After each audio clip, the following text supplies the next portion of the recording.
राधे राधे दोस्तों। आज की कहानी है पंडित की जनेऊ और जाट के ऊँट की नकेल। एक गांव में जाट और पंडित पड़ोसी थे। पड़ोसी होने के कारण दोनों में खूब प्यार लेन देन होता था। सुख दुख में दोनों एक दूसरे के काम भी आते। अब जब दोनों के बच्चे बड़े होने लगे तो उनमें भी आपस में दोस्ती हो गई। दोनों के बच्चे एक साथ खेलते कूदते, कभी कभी एक दूसरे के घर खाना तक खा लेते। अब पंडित जी की आमदनी जाट से अधिक थी।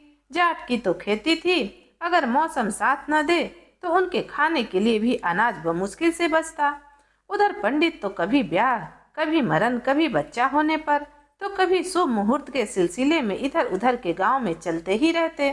थोड़ी बहुत हाथ की रेखाएं भी देख लेते और भविष्य भी बता देते। इस काम के बदले चाहे अगले के पास कितने भी पैसे हो या न हो, बेचारे को देने ही पड़ते। कारण यह था कि गांव के लोग इतने पढ़े लिखे भी न थे, कहीं कुछ गलत ना हो जाए, इसी डर के चलते हर काम में पंडित को बुला लेते। दोनों के बच्चे जब जवान हुए तो पंडित ने अपने बेटे को पढ़ाई के लिए गुरुकुल भेज दिया। कुछ दिनों के बाद पंडित के लड़के की गुरुकुल की छुट्टियां हुई तो वह छुट्टियां बिताने घर आ गया। जाट का बेटा और पंडित का बेटा आपस में मिले। तभी उन्हें पता चला कि गांव से 20 किलोमीटर दूर एक जगह मेला लगा है। पंडित के लड़के ने मेले में जाने की जिद अपने बाप के सामने की तो पंडित ने जाट के लड़के और उसके ऊँट को अपने बेटे के साथ मेले में भेजने के लिए तैयार करने को कहा। जाट ने कहा कि पंडित जी, ऊँट से तो मुझे काम है। मगर पंडित रुपयों की धौंस दिखाई और कहने लगा, अरे ऐसे ऊँट तो मैं 50 खरीद कर तुम्हें दे सकता हूँ। अब जाट भी कुछ ना बोल सका, मन मार कर ऊँट दे ही दिया। जाट के लड़के ने अपना ऊँट खोला और पंडित के लड़के को बिठाकर मेले की तरफ चल पड़ा। दोनों ने सारे दिन मेले में खूब मौज मस्ती की। सांझ ढली तो दोनों वापस घर को चले। तभी रास्ते में जाट के ऊँट की नकेल टूट गई। तभी जाट के लड़के ने बड़े ही सहज भाव से पंडित से उसकी जनेऊ की तरफ इशारा करके कहा, यार, तुम्हारे गले में जो यह रस्सी का टुकड़ा पड़ा है, इसे जरा दे दो ताकि मैं इस टूटी हुई नकेल को जोड़ सकूं। पंडित का लड़का अब गुस्सा होते हुए बोला, मालूम होता है तुम निपट गवार हो। जनेऊ भी कभी इस तरह काम में लाई जाती है। यह तो बहुत पवित्र धागे से बनी होती है। हवन और मंत्रों के बीच गुरु इसे धारण कराता है और इसे धारण करने के बाद मनुष्य को ओम अपवित्र पवित्रो व मंत्र के साथ त्रिकाल संध्या करनी पड़ती है तथा ओम भूर्भुवः स्वः के साथ गायत्री मंत्र का जाप भी करना पड़ता है। जब जनेऊ बदलना होता है तब यजो पवित्र परम पवित्र मंत्र के साथ इसे बदलना पड़ता है और पुराना जनेऊ पीपल के पेड़ के नीचे ले जाकर पधारना पड़ता है। जिस जनेऊ का इतना महत्व है उसे तुम ऊँट की नकेल जोड़ने के काम में लेना चाहते हो।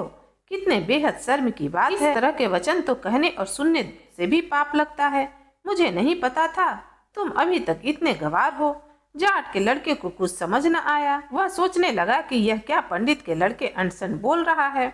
लड़के की जनेऊ जबरदस्ती खींच ली, जिस कारण दोनों ऊँट से गिरे सो गिरे।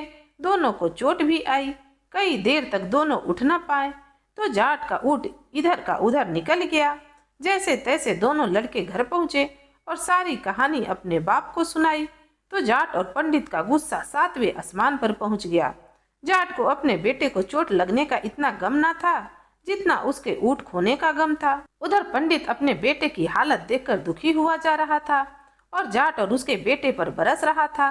सालों भर का प्रेम प्यार एक पल में मिट्टी में मिल गया। अब दोनों परिवार एक दूसरे को फूटी आंख न सुहाते। जाट ने अपने ऊँट को खूब ढूंढा मगर उसका ऊँट नहीं मिला। उसका ऊँट क्या खोया, उसने तो खाट पकड़ ली। जाटनी ने कहा, थोड़ा हौसले से काम लो।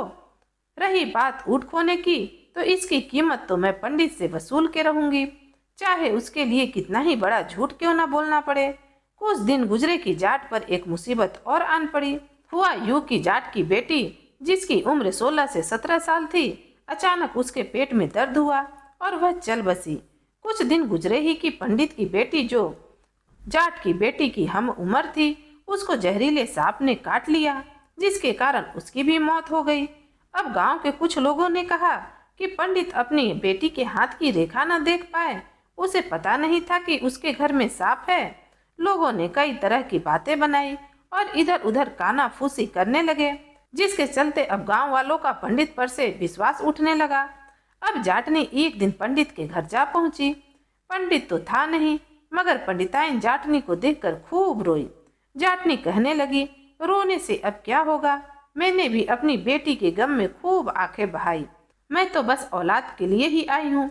मेरी बेटी और तेरी बेटी में मैंने कभी फर्क न किया, मगर कल रात को मुझसे तेरी बेटी का रोना देखा न गया। पंडिताइन बोली, अरे वह कैसे मेरी बेटी के बारे में जान रही है? जरा बताओ कि तुम्हें कैसे पता कि मेरी बेटी रो रही थी? जाटनी कहने लगी, कल तेरी बेटी मेरे सपने में आई थी और रो रो कर कह रही थी कि मेरे इतने जेवर थे, मैं घर में छोड़ आई हूँ। अब यहाँ स्वर्ग में तो मेरी उम्र की सब लड़कियाँ जेवर पहने घूमती हैं, सब सजी सवरी रहती हैं, मगर मैं सज सवर भी नहीं सकती। काकी माँ, मेरी माँ से कहना मेरे जेवर भिजवा दें। जाटनी फिर अपने घर जाने के लिए पलटते हुए कहने लगी, अगर उसके जेवर मुझे देना है तो दे दो, मैं तेरी बेटी के पास उन्हें भिजवा दूंगी। मैं भी अपनी बेटी के पास कुछ जेवर भेजूंगी। अब पंडिताइन ने सारे जेवर बेटी के मुंह में जाटनी को दे दिए।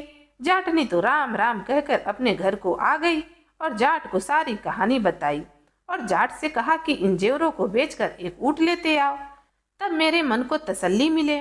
उधर जब पंडित घर आया तो पंडिताइन ने उसे सारी बात बताई। पंडित समझ गया कि जाटनी इसे उल्लू बनाकर चली गई है।